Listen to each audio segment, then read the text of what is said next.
বিতর্ক আর দিলীপ ঘোষ এটা এবারে অভিধানে একসাথে লেখা হবে, ছাপা হবে। কেন এত বিতর্ক আপনাকে কি? আচ্ছা, দিলীপ ঘোষ কোন কাজটা বিতর্কের করেছে বলুন তো? আমি সাধারণ মানুষ, খাই দাই ঘুরি, মর্নিং ওয়াক করি, কোথায় বিতর্ক হয়েছে? আমি যদি একটা দা কিনতে যাই বাড়িতে নারকেল কাটবো, সেটা যদি আপনারা বিতর্ক করেন, অনেক ভদ্রলোক সেটা নিয়ে ভয় পেয়ে গিয়ে বলছে এই হচ্ছে। আরে কার বাড়িতে দা নেই? যদি না থাকে কেন নাই আমি প্রশ্ন করছি। কেউ আবার বলছে রামদা, ওটা রামদা দেখেনি কোনোদিন রামদা। দ্বিতীয় হচ্ছে, আমি পয়সা দিয়ে রাস্তা করেছি, এমপি হিসেবে উদ্বোধন করতে গেছি, সেখানে যদি কেউ চেঁচামেচি করে, রাস্তা অবরোধ করে, বিতর্কটা কে করলো? কেউ কেউ আমাকে বিতর্কের মধ্যে ফেলে নিজের নাম ভাঙাতে চায়। তো কেউ যদি গঙ্গায় স্নান করে ডুব মেরে পুণ্য সঞ্চয় করে, আমার কি করার আছে? না, এই যে সুদর্শন চক্র, শূর্পনখা, পুতনা রাক্ষসী, আপনি যখন জিজ্ঞেস করবেন তখন আমি তো উত্তর দেবো। তো আপনি যা ইচ্ছা আমার উপর দিয়ে চালিয়ে দিতে পারেন না। আর আমি ওইরকম নেতা নেই, পেছনে দুজন ঘেউ ঘেউ করে আমি চুপ করে চলে আসবো। আমি সব জিনিসের জবাব দিই। কারো গায়ে পড়ে আমি ঝগড়া করি না, কারো সম্বন্ধে ব্যক্তিগতভাবে আমি কোনো আক্রমণ করি না, কিছু যায় আসে না আমার। আর ড্রামা করলে আমি একটু উত্তর দিই। তার অনেকেই বলছেন পুরনো ফর্মে দিলীপ ঘোষ। পুরনো যারা আমাকে খোঁজ রাখে না তারা আমার ফর্ম একই রকমই থাকে। অনেকে খবর দেখে যদি ফর্ম দেখে, তার প্রতি আমার খুব দয়া হয়। আমার ফেসবুক দেখে নিন, গত 10 বছর যেদিন থেকে রাজনীতি এসেছি আমি, তার আগে তো ফেসবুকও ছিল না। তো দেখে নেবেন আমি সারাদিন কী করি, আর সেভাবেই করছি। আপনাদের যখন খবর দরকার হয় আপনারা খবর করেন। এই যে আজকে মতুয়া মহামেলা শুরু হচ্ছে, তার আগে তো হাইকোর্ট নিষ্পত্তি হয়ে গেছে যে শান্তনু ঠাকুর দায়িত্ব পেলেন না, মমতা বলা ঠাকুর পেলেন। এটা জানার পরে অসীম সরকার, আপনাদের দলেরই একজন বিধায়ক, তিনি গিয়ে প্রণাম করে বললেন যে উনি তো মা তো মাই হয়।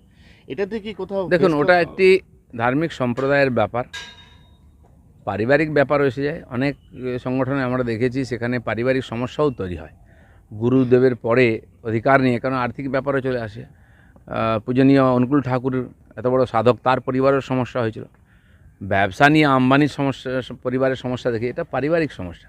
কিন্তু যারা মতুয়া মথের ধার্মিক ব্যক্তি, শ্রদ্ধার সঙ্গে গুরুদেব গুরুচাঁদকে পুজো করেন, শ্রদ্ধা করেন, তারা আমাদের কাছেও পূজনীয়। তাদের মনে যেন কোনো ক্লেদ না আসে। ভক্তরা ভগবানকে ভালোবাসেন, গুরুদেবকে ভালোবাসেন। মাঝখানে যা সমস্যা সেটা আইন কানুন হচ্ছে, ঠিক আছে। তো বারুণীর মেলা কালকে আমি ওখানেও গিয়েছিলাম, আশেপাশে বারুণীর মেলার প্রস্তুতি চলেছে, আমাদের ছেলেরা সবাইকে জলপান করাচ্ছে। তো সেজন্য আমি সমস্ত ভক্তদের কাছে বলবো, আপনারা এর মধ্যে পড়বেন না, আপনারা যান, বারুণীর স্নান করুন, মেলায় যান, আপনারা যে ভগবানকে বিশ্বাস করেন তার প্রতি শ্রদ্ধা রেখেই জীবনযাপন করুন। রাজ্যে বিজেপির উত্থানের পর আজকে বিকেলবেলা বারুইপুরে শুভেন্দু অধিকারীর প্রোগ্রামটা হবে সেই 78তম প্রোগ্রাম, যেটা কলকাতা হাইকোর্টের পারমিশন নিয়ে আপনাদের করতে হলো।